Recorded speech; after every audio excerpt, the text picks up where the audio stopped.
मेरे साथ मनोज झा जी हैं। लगातार राजद जो है वो हमला कर रही है, खासकर जो दलितों पे, महिलाओं पे जो घटनाएं हुई हैं पिछले कुछ दिनों में, उसके ऊपर में। तो मनोज जी, आपकी पार्टी, खासकर आपके जो नेता हैं, वो लगातार नीतीश कुमार और यहाँ की जो विधि व्यवस्था है उसके ऊपर हमला कर रही है।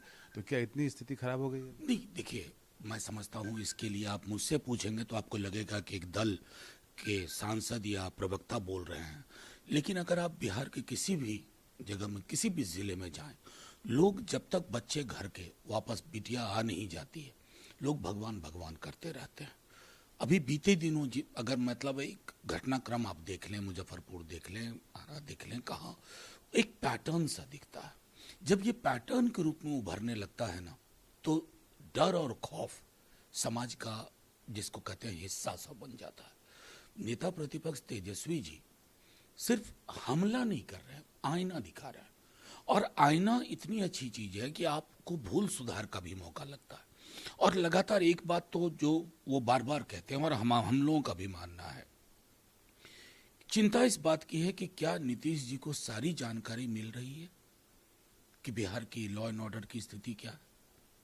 अगर उनको मिल रही है फिर भी कोई सुधार नहीं है, तो ये मैं समझता हूं समग्र चिंता का विषय है। बट वो तो मुख्यमंत्री है, उनको जानकारी तो मिलनी। मैं वही कह रहा हूं, मुझे चिंता क्यों होती है कि अगर उनको जानकारी मिल रही है और फिर भी ये हालात, तो चिंता की बात है। और अगर उन तक जानकारी नहीं पहुंच रही है, there is somebody as a shield जो ब्लॉक कर रहा है उनके विजन को, तो वो भी चिन्हित होना चाहिए। क्योंकि ये बिहार में ब्यूरोक्रेटिक कॉरिडोर में भी चिंता का विषय है, चर्चा का विषय है कि चला कौन रहा है, क्या कोई अधिकारी चला रहे हैं। और जब ये स्थिति हो जाती है किसी भी राज्य में कि चुने हुए जनप्रतिनिधियों के बदले नौकरशाह डिसीजन मेकिंग करने लगे, तो वही हालत होती है जो आज बिहार के लॉ एंड ऑर्डर के, करप्शन के मसले पे हालत। बट जो रूलिंग पार्टी है वो ये कहती है कि आइसोलेटेड इंसिडेंट्स है, ऐसा नहीं है कि पूरे बिहार में यही स्थिति है। चाहे मुजफ्फरपुर की बात करें या भागलपुर की बात करें, ये आइसोलेटेड इंसिडेंट। मेरा मानना है कि आइसोलेटेड इंसिडेंट तब कहे ना जब साल में कभी एक ऐसी दुखद दुर्भाग्यपूर्ण घटना है। इसलिए मैं कह रहा हूं, मैं कहूंगा तो बेमानी होगा। आप मीडिया के लोग हैं, आपका पेनिट्रेशन है हर इलाके में, आप जाकर के पता कर लीजिए। लोग परेशान हैं, और जब इस तरह की परेशानी लोगों के होती है ना, तो ये सरकारों का दायित्व होता है कि प्रोएक्टिव कदम लें, रिएक्टिव कदम देखता।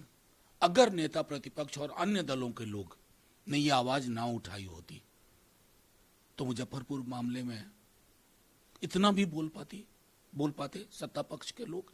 और मेरा मानना है कि सरकार हमारी हो या आपकी हो, अगर आपके अंदर की संवेदना मर जाती है तो फिर ऐसी सरकार का क्या फायदा। पर उसमें कार्रवाई हुई, जो लोग भी एक्यूज थे सब गिरफ्तार। मैं इसलिए कहा, ये रिएक्टिव कहते हैं इसको पॉलिटिक्स, प्रोएक्टिव नहीं है। आप गारंटी कर सकते हैं बाकी जगहों पर खुलेआम क्या हो रहा है। मैं तो अभी लॉ एंड ऑर्डर पर कह रहा हूं, करप्शन का क्या हालत है। सीओ आप जाके पूछिए, अपने ही स्ट्रिंगर को भेजिए, वो आपको हकीकत बता देगा। तो ये पूरा का पूरा बिहार, जो इसको एक कहते हैं ना, कि वो मेटाफर कितना उचित होगा मैं नहीं जानता, कि आपने ऑटो पायलट मोड पे डाल दिया और वो मशीन भी खराब हो गई, तो ना पायलट है ना ऑटो पायलट मशीनरी काम कर रही है, और टर्बुलेंस बहुत है। भगवान भला करे, भगवान भला करे से। ये जो आपके और आपकी पार्टी के खिलाफ में जो जंगल राज का जो नैरेटिव रहा है, तो वो नैरेटिव को काउंटर करने के लिए आप लोगों ने इस पर ज्यादा शोर मचाना शुरू किया है? नहीं, कतई नहीं। पहली बात तो मैं आपके माध्यम से कहूं, कि ये जंगल राज, आप उस दौर में भी रहे होंगे, यहाँ पटना म्युनिसिपल कॉरपोरेशन की एक गतिविधि के बारे में एक जज की बेंच ने वो टिप्पणी म्युनिसिपल कॉरपोरेशन के लिए की। वो कभी भी हमारी पूरी सरकार के लिए नहीं, हमारी शासन व्यवस्था के लिए नहीं थी। लेकिन बहरहाल, हम मीडिया प्रबंधन का काम नहीं करते, हम हेडलाइन मैनेजमेंट का काम नहीं करते, तो ये लोग इसको लगातार चलाते रहे। लेकिन आज की परिस्थिति में अगर कोई मूल्यांकन का तटस्थ तरीका होगा ना, तो जंगल से बड़ी कोई उपमा अगर होगी, महाजंगल, महाराक्षस, एक ऐसा जंगल जहां सब कुछ ध्वस्त है, वो उपमा यहां लागू होगी।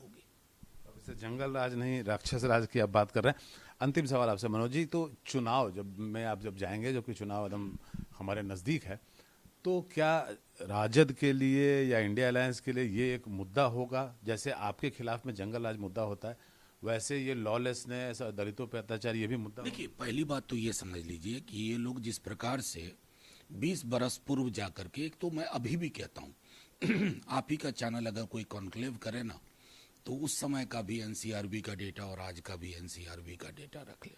डेटा पे बात होनी चाहिए, आंकड़ों पे बात होनी चाहिए। सिर्फ इसलिए कि परसेप्शन मैनेजमेंट में आपके पास ताकत और संसाधन ज़्यादा है तो वो हासिल कर लेंगे। देखिए, बिहार की लड़ाई, एक चीज़ स्पष्ट है, ये एक बास्केट है।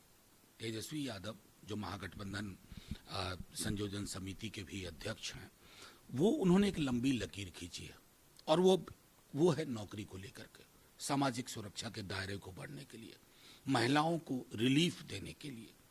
तो इतने सारे मुद्दों के साथ लॉ एंड ऑर्डर का कंप्लीट ब्रेकडाउन 5वां हो गया, और छठा करप्शन का।